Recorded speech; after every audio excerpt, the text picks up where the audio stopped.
Lokeshwar sir, ಇಲ್ಲಿ ಎರಡು ಮೂರು ವಿಷಯ ಬರುತ್ತೆ ಸರ್. ಒಂದು ಕಡೆ ಅಭಿಮಾನಿ ಮತ್ತು ನಟ ಅಥವಾ ಅವ್ರ ಐಕಾನು, ಅಭಿಮಾನಿಗೆ ಯಾವ ವ್ಯಕ್ತಿ ಇಷ್ಟನೋ ಅವರು ಅಂತ ನಾವು ಕನ್ಸಿಡರ್ ಮಾಡೋಣ. ಇಲ್ಲಿ ಅವರೇನು ಮಾಡಬಲ್ಲರು ಈ ಒಂದು ವಿಚಾರದಲ್ಲಿ? ಅನೇಕ ಸಂದರ್ಭಗಳೇನಾಗುತ್ತೆ, ಯಾರೋ ಈಗ ಸುದೀಪ್ ಅವ್ರದ್ದೊಂದು ಫೋಟೋ ಹಾಕ್ಕೊಂಡ ಅಥವಾ ದರ್ಶನ್ ಅವ್ರದ್ದೊಂದು ಫೋಟೋ ಹಾಕ್ಕೊಂಡ ರಮ್ಯಾ ಅವ್ರಿಗೆ ಮೆಸೇಜ್ ಮಾಡ್ತಾರೋ, ಇಲ್ಲ ಆ ಥರ ವಿಜಯಲಕ್ಷ್ಮಿ ಅವ್ರಿಗೆ ಮೆಸೇಜ್ ಮಾಡ್ತಾರೋ, ಒಂದು ಮೆಸೇಜ್ ಮಾಡಿಬಿಡ್ತಾನೆ ಅವನು. ಇದಕ್ಕೆ ಆಯಾ ನಟರುಗಳು ಅಥವಾ ಆ ವ್ಯಕ್ತಿ ಎಷ್ಟರ ಮಟ್ಟಿಗೆ ಹೊಣೆ, ಅವರ ಸೈಲೆನ್ಸ್ ಎಷ್ಟರ ಮಟ್ಟಿಗಿನ ಹೊಣೆ, ಅಥವಾ ಇವ್ರು ಮೆಸೇಜ್ ಮಾಡಿದ ಎಲ್ಲದಕ್ಕೂ ಕೂಡ ಅವ್ರು ಕುಮ್ಮಕ್ಕಿತ್ತು ಅಂತ ನಾವು ಭಾವಿಸೋಕ್ಕಾಗತ್ತಾ, ಅಥವಾ ಇವರುಗಳನ್ನು ಬರೀ ಇಂಡಿವಿಜುವಲ್ಸ್ ಆಗಿ ಮಾತ್ರ ಕಾನೂನು ಪರಿಗಣಿಸುತ್ತಾ ಅಂತ? ಇಲ್ಲ, ಈಗ ಈ ಸಂದರ್ಭದಲ್ಲಿ ಇಂಡಿವಿಜುವಲ್ ಆಗಿ ಅಷ್ಟೇ ತಗೊಳೋದು, ಯಾರು ಅದರ ಬ್ಯಾಕ್ ಗ್ರೌಂಡ್ ಅಲ್ಲಿ ಹೋಗೋದಿಲ್ಲ. ಈ ಇಂಡಿವಿಜುವಲ್ ಆಗಿ ಇವ್ರನ್ನ ಹ್ಯಾಂಡಲ್ ಮಾಡೋದು.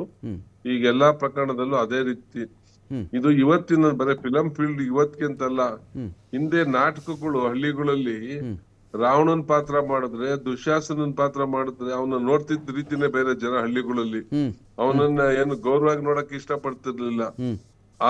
ಈ ಟೆಂಡೆನ್ಸಿ ಇವತ್ತಿನ ವಿಚಾರ ಅಲ್ಲ, ಇದು ಮೊದಲಿಂದಾನು ಇದೆ.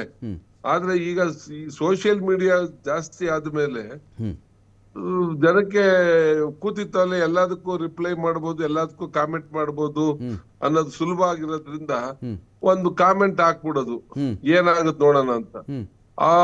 ಅದೇ ಅಲ್ಲಿ ಆ ಸದರ ಅಂತ ಏನಾಗ ಎಲ್ಲಾರ್ಗು ಆಗಿದೆ, ಆ ಸದರನ ಕಟ್ ಮಾಡ್ಬೇಕು.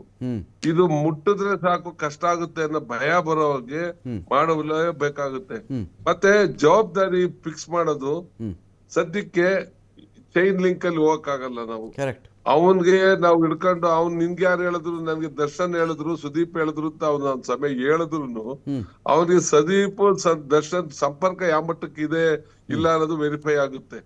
ಸೊ ಹಾಗಾಗಿ ಅದು ಬರೋದಿಲ್ಲ ಅದೆಲ್ಲ. ಅದಕ್ಕೆ ಅವನಿಗೆ ಸೀಮಿತ ಮಾಡ್ತೀವಿ ನಾವು, ಮುಂದಕ್ಕೆ ಹೋಗೋದಿಲ್ಲ. ಅದನ್ನ ಅವನಿಗೆ ಸೀಮಿತ ಮಾಡಿ ಚಾರ್ಜ್ ಶೀಟ್ ಅನ್ನ ಫೈಲ್ ಮಾಡ್ತೀವಿ. ಏನು ಆ ಸಂದರ್ಭಕ್ಕೆ ಡಾಕ್ಯುಮೆಂಟರಿ ಎವಿಡೆನ್ಸ್ ಇದೆ, ಆ ಎವಿಡೆನ್ಸ್ ಮೇಲೆ ಮತ್ತೆ ಅವನ ಎಕ್ವಿಪ್ಮೆಂಟ್ ಯಾವ್ದು ಯೂಸ್ ಮಾಡಿದಾನೆ ಅದೆಲ್ಲ ಅದನ್ನು ಸೀಸ್ ಮಾಡಿ ಮಾಡ್ತೀವಿ ಅಷ್ಟೇನೆ. ಅಲ್ಲಿಗೆ ಸ್ಟಾಪ್ ಆಗುತ್ತೆ. ಅದು ಜವಾಬ್ದಾರಿ ಮಾಡಕ್ ಬರೋದಿಲ್ಲ ಇದು ಯಾರನ್ನು ಮೇಲ್ಗಡೆ ಲೆವೆಲ್ ಅಲ್ಲಿ. ಕರೆಕ್ಟ್. ಈಗ ನಾನು ದಿಲೀಪ್ ಅವ್ರು ನಿಮಗೆ ಕೇಳ್ತೀನಿ ನೋಡಿ, ಪವಿತ್ರ ಗೌಡ ಅವ್ರಿಗೆ ರೇಣುಕಾಸ್ವಾಮಿ ಅನ್ನೋ ಮನುಷ್ಯ ಒಂದು ಅಶ್ಲೀಲ ಅಸಭ್ಯ ಕಮೆಂಟ್ ಮಾಡ್ದ ಅಂತ ಒಂದು ಇಡೀ ಚಾರ್ಜ್ ಶೀಟ್ ಕತೆ ಶುರುವಾಗೋದಿದ್ದು.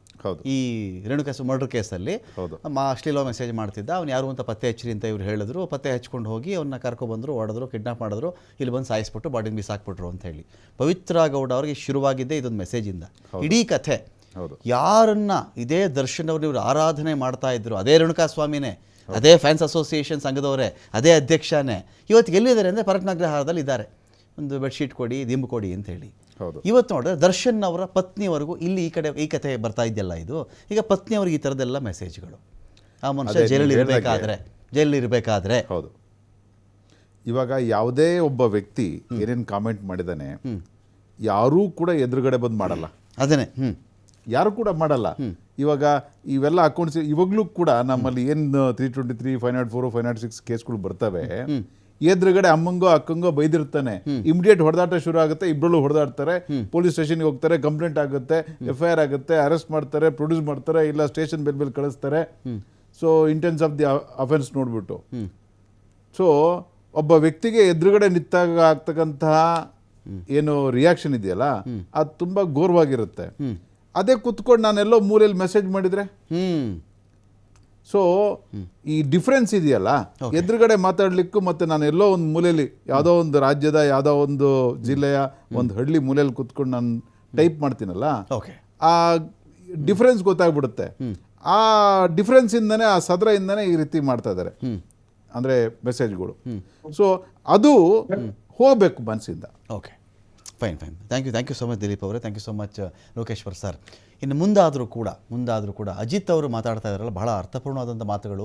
ತಮಿಳು ನಟ ಅಜಿತ್ ಅವರು, ಈ ಆರಾಧನೆ ನಮಗೆ ಉಸಿರುಗಟ್ಟಿಸ್ತಾ ಇದೆ, ಇಷ್ಟೆಲ್ಲ ಬೇಡ, ನಮ್ಮಂಥದ್ದೇನೂ ಮಾಡಿಲ್ಲ, ಅಭಿನಯಿಸ್ತಾ ಇದ್ದೀವಿ, ನಮ್ಮದೊಂದು ಪ್ರೊಫೆಷನ್ ಅಂತ ಇದೆ, ಕೆಲಸ ಮಾಡ್ಕೊಂಡು ಹೋಗ್ತಾ ಇದ್ದೀವಿ, ನಮ್ಮ ಆಮೇಲೆ ನೀವು ಇಟ್ಟಿರ್ತಕ್ಕಂಥ ಅಭಿಮಾನ ನಮ್ಮ ಸಹ ನಟರಿಗೆ ತೊಂದರೆ ಮಾಡುವಂತಿರಬಾರದು, ನಿಮ್ಮ ಆರೋಗ್ಯದ ಕಡೆ ಗಮನ ಕೊಟ್ಕೊಳ್ಳಿ, ಜೀವನ ಅತ್ಯಲ್ಪವಾಗಿದೆ, ಅದನ್ನು ಅದ್ಭುತವಾಗಿ ನೀವು ಬಳಸಿಕೊಳ್ಳಿ, ದ್ವೇಷಕ್ಕೆ, ಕಿಡಿಕಾರೋದಕ್ಕೆ, ಅಸೂಯೆಗೆ, ಇನ್ನೊಬ್ಬರಿಗೇನೋ ಟಾಂಟ್ ಕೊಡೋದಕ್ಕೆ ಅವೆಲ್ಲ ಬಳಕೆ ಆಗಬಾರ್ದು ಅಂಥೇಳಿ ಇದೇ ನಿಟ್ಟಿನಲ್ಲಿ ಕನ್ನಡ ಚಿತ್ರರಂಗದ ಕನ್ನಡ ಕಲಾಭಿಮಾನಿಗಳು ಕೂಡ ಸಾಗಲಿ.